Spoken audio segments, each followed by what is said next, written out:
It's sad. All summer long, these leaves have enjoyed a loving relationship with this tree. And now, it's time to say goodbye. In spring, these leaves started as buds.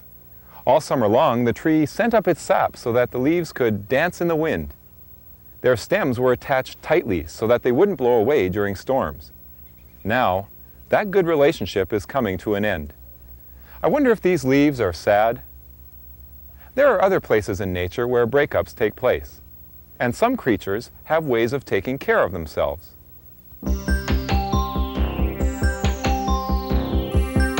Do you recognize this? It's been called night lion, river walker, night climber, and much more. Selling it has become a billion-dollar business worldwide. There are 220 different kinds in its family tree. It has no head, but it does have a mouth. No eyes, but it can see. No lungs, but it breathes. No tongue, but it can taste. No hands, but it can feel the slightest movement. Every day it eats the equivalent of its body weight in dirt, but it doesn't get indigestion. It may look flabby, but it can push things 60 times heavier than itself. 60 seconds are too long in the sun and would kill it, but cutting it in half might not. It's a common earthworm. It's not talked about a whole lot, seen only occasionally in the garden or on a fish hook. It is nonetheless an intriguing little guy. One of its most fascinating characteristics is the ability for both of its halves to continue living after it has been cut in two. At least that's what most people think. An earthworm's body is made up of many connected segments called somites. It's as though many tiny donuts have been pushed together. An adult earthworm may have from 115 to 200 segments.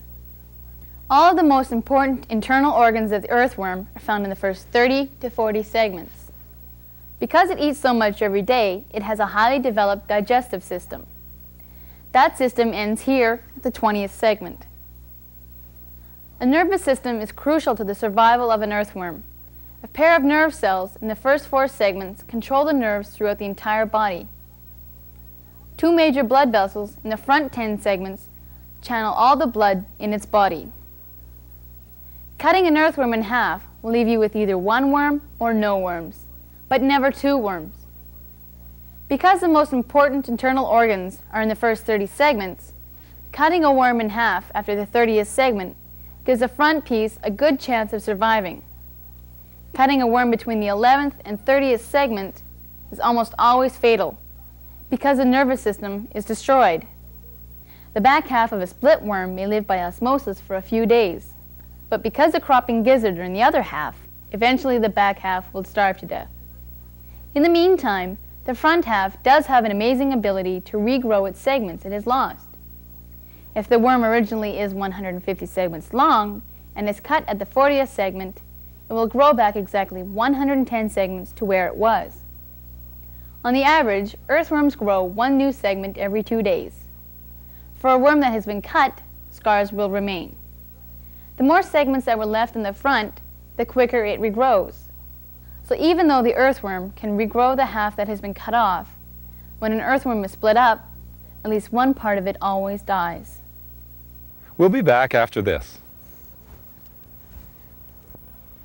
We don't know whether these leaves can actually feel sad when they fall, but we do know that people can be very sad when they have to part for a long time, or maybe even forever. It has to happen to each of us one time or another. Jennifer and Adrian moved from Canada with their parents to live in Jerusalem for 5 years. Their dad worked with Mennonite Central Committee, helping people with farming, and their mother worked with an agency involved with human rights. Jennifer describes some of the differences she found in a new country and how she related to her friends. The family moved back to Canada, and Adrian will read a letter he's now writing back to his friend in Jerusalem. When we got to our house, it was mostly excitement. I knew one friend that was going to my school because our parents worked together. And so I did know somebody going into school. And it was pretty easy to make friends because I think making friends is easier when you're younger. I guess during the period when it finally hit me that we had left, I was guess a little crabby for a period of time, and kind of edgy, you know, not really in the greatest of moods. I like to be quite straightforward and go and introduce myself, you know, saying, "Hi, my name is Jennifer, what's your name?" And sometimes beforehand I'll make eye contact and smile or something like that. There was a wide variety of people there from all over the world, and it didn't really matter whether they were from other countries or from Canada or from wherever. It didn't really matter. A good friend of our family's, his father was stabbed to death in the driveway of their house one day, and I heard about that, and that wasn't terribly traumatic or anything like that for me, but I imagine it must have been for some of the other people. Actually, while we were there, we heard of a guy named Bob Burkholder, and he was kidnapped, and so we spent, you know, about, I can't remember exactly how many days it was, maybe 3 days, and we prayed for him, but he was released. Another one of the interesting experiences were Arabic village meals, where most of the time they didn't have any cutlery, so we would eat with our hands. It was a lot of fun. This is a tray with cups on it that is often used to serve people tea or coffee even off the street, and what they do is they'll come along with their tray and pour some tea or coffee into the glass and then serve them, and then come back a while later and pick up the glasses again. And sometimes it's utterly amazing how vigorously they swing it. In Jerusalem, we went to a Lutheran church. We're Mennonite, and we couldn't find any Mennonite churches in Jerusalem, so we went to a Lutheran church. It was a very small congregation. Most of my friends at school had fairly good, stable families at home. So, like, a lot of them worked for the UN. There were very, very many people who worked for the UN. Well, I had 3 sort of good friends that I had to leave, but most of them were also leaving at that time. There were 3 of them, and one was from Finland, one was from England, and one was from Germany, and they all left in their different directions. So even if we had stayed in Jerusalem, it wouldn't have been the same, because most of our friends were leaving Jerusalem that year or the next, so it wouldn't have been the same. This is a letter I want to mail to a friend from Jerusalem. Dear Ronnie, how are you doing? I've got a lot to write to you about. As friends in grade 3, you still are the best of all of them. There's not as much to do here in Canada. We have a smaller yard here. I'm writing you this letter because I miss you. I still have to write to Arthur and T-Ray. How's life? Mine is okay. I miss Jerusalem. I'm taking karate. P.S. Please write back as soon as you can. It's possible for us to be so afraid of breaking up again that we're afraid to make new friendships. Even though it's hard for us to break close relationships, it's important for us to be close to people. This holds true even for babies. Here's a cartoonist to show us why.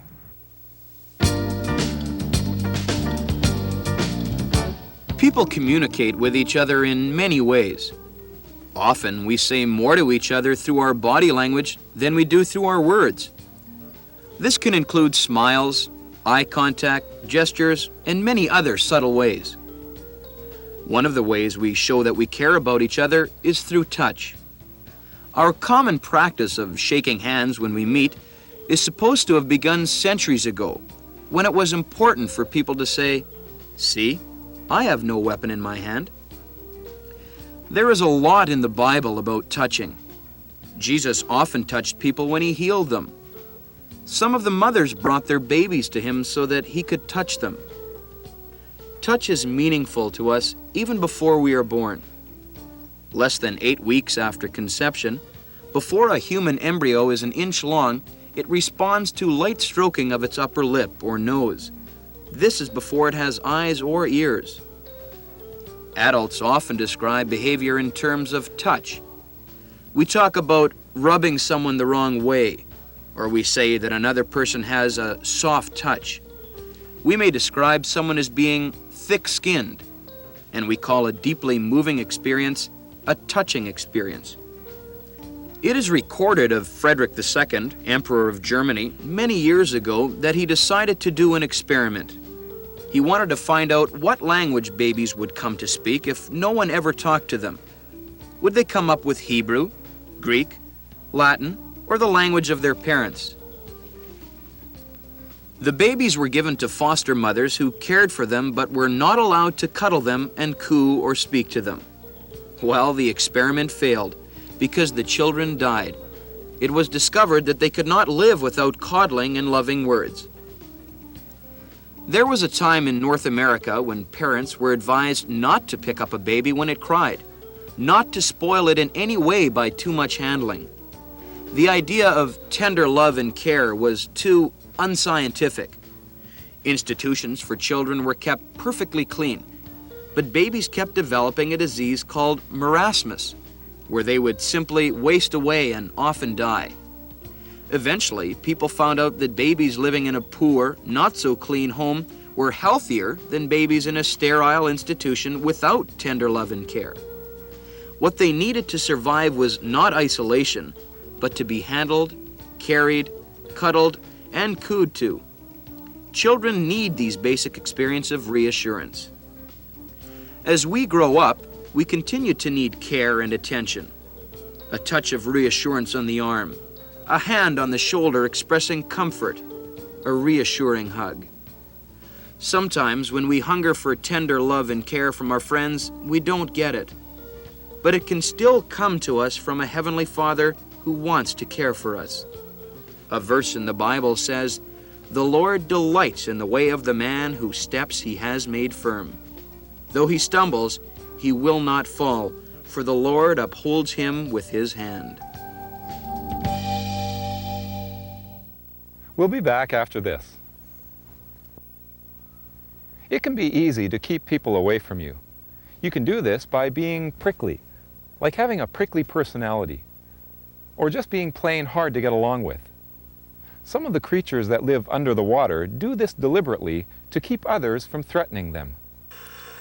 This type of starfish is the crown of thorn starfish.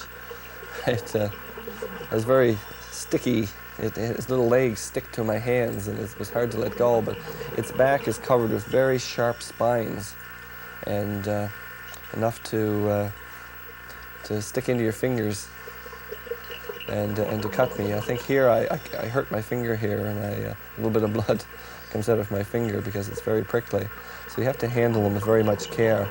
After you play with them, you always put them back in the same position in which you got them, so you don't leave them open to other fish to harm them. There's a school of fish on the reef known as surgeonfish, and they travel in groups and they feed together. On the tips of their tails are tiny razor-like blades, which they use to protect themselves if another fish tries to attack them. And they're a fairly large fish. Actually, they're even larger than the angelfish, and they're seem to be very used to divers. They're not really scared. They just seem to meander on and feed as the diver follows them across the reef. One of the inhabitants of the reef, which is similar to the coral reefs or to the Baja, is the green moray eel. This moray eel is a very vicious-looking character. He has very sharp, needle-like teeth, and he sits there with looks like a threatening motion as he opens his mouth and seems ready to bite the head off anybody that would approach. But actually, it's just his method of breathing. He has to open his mouth wide to pump water in through his gills, and he's not quite as menacing as he looks. They usually stay in their caves during the day, and during the night they come out of their caves and swim around, chasing poor little fish out of their dens and burrows as they sleep at night.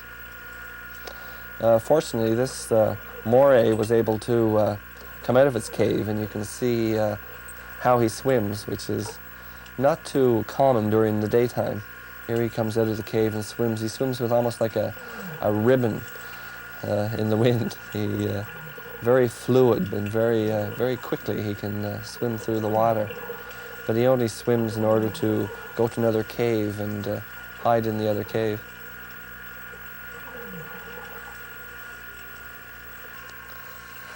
This little fish is a puffer fish, which here he doesn't look like he's a very menacing looking fish. He has spines all over his body, and when he is scared, or he's scared that for his life or another fish is threatening him, he will swell up, just like a little balloon, and those tiny little spines all over his body will stick up. And if the fish goes to eat him, he looks to be very menacing, and if he gets a mouthful, he would be getting a mouthful of spines. And it's a habit of divers sometimes to pick them up and make them swell up, because then they're kind of fun to play with. The puffer fish, once it swells up, it's almost can hardly swim or anything. It just floats like a balloon. This puffer fish, when released, you can see its little fins going as it gradually squirts out the water out of its gills as it gets smaller and smaller. It actually gets small quite rapidly. It also has taken in a little bit of air, which he'll release in the form of a few bubbles. And as he gets smaller, you can finally see his eyes and the form of his body as the quills or the spines on the fish get tighter to its body. And as he swims away from the diver and then rapidly down among the rocks to hide from, to keep from being bothered by the divers anymore. God made us in such a way that we could enjoy close family relationships and make good friends. He also helps us when our families or friendships break up. When we have no other friends to turn to, He'll be closer to us and more faithful than anyone else. David was the man in the Bible who killed the giant Goliath. It happened when the farm boy came to visit his brothers who were in the army. Goliath, a fierce giant, came out every day to make fun of God's chosen people, the Israelites. If anyone could defeat Goliath, his whole army would go down to defeat. If not, well, there could be an awful price to pay by the other side. To make a long story short, David went out with his slingshot and did Goliath in. Everyone was amazed, and the people on his side were deeply grateful. This made David a hero. Now David was also a musician, and he was invited by the king, whose name was Saul, to move into the palace as a live-in entertainer. Whenever the king was troubled or in a bad mood, David played soothing music on his harp. David came to know the king's family really well. This included the king's son, Jonathan. The two lads were much the same age and became very close friends. One day they sealed this friendship by an exchange. Jonathan, the prince, took his coat off along with his sword, armor, and bow and gave them to David. David was too poor to give him anything in return, but he gave Jonathan something more important. He gave him his word, a promise that the two would be friends forever and never fight with each other. As long as they lived, they kept this promise. Soon there was trouble in the palace. King Saul put David in charge of many soldiers. His battles were successful, and people treated him as a hero. Saul has his thousands, but David has his 10,000s, they shouted. This made King Saul jealous and paranoid. He had come to realize that God was blessing David in a special way. One day he was so angry that he threw a spear at David. Fortunately, David was able to duck out of the way. It happened again, and a third time. David knew this couldn't go on. Reluctantly, he decided to run away from the palace. He hated to leave Jonathan, his dear friend. At first, Jonathan didn't believe that his father was determined to kill David. But one day, the king asked him to help murder his dear friend. It was enough. He was angry and ashamed of his father.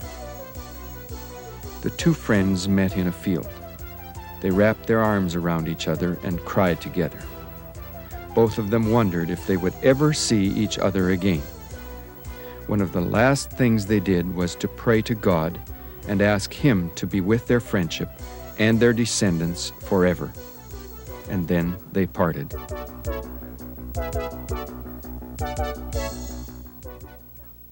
We'll be back after this.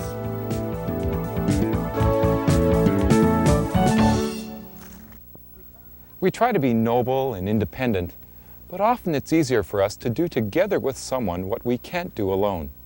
Like these shoelaces.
God loves us and wants to be our friend, but He won't push Himself on anyone.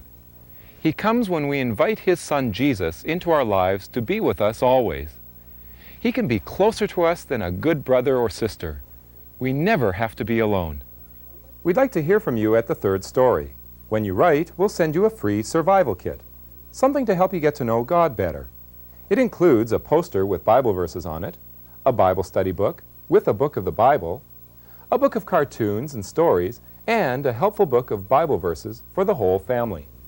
Write for your free kit to The Third Story, Box 2, Station F, Winnipeg, Manitoba. That's The Third Story, Box 2, Station F, Winnipeg, Manitoba. We'll be waiting to hear from you. Scared and tattered by all of my problems, searching for answers, my heart's open wide. The choices we make, they fix our future. How can we know what's wrong or right? Talk to God, He's there to listen. Walk with Jesus, He'll show you the way. He'll show you the way.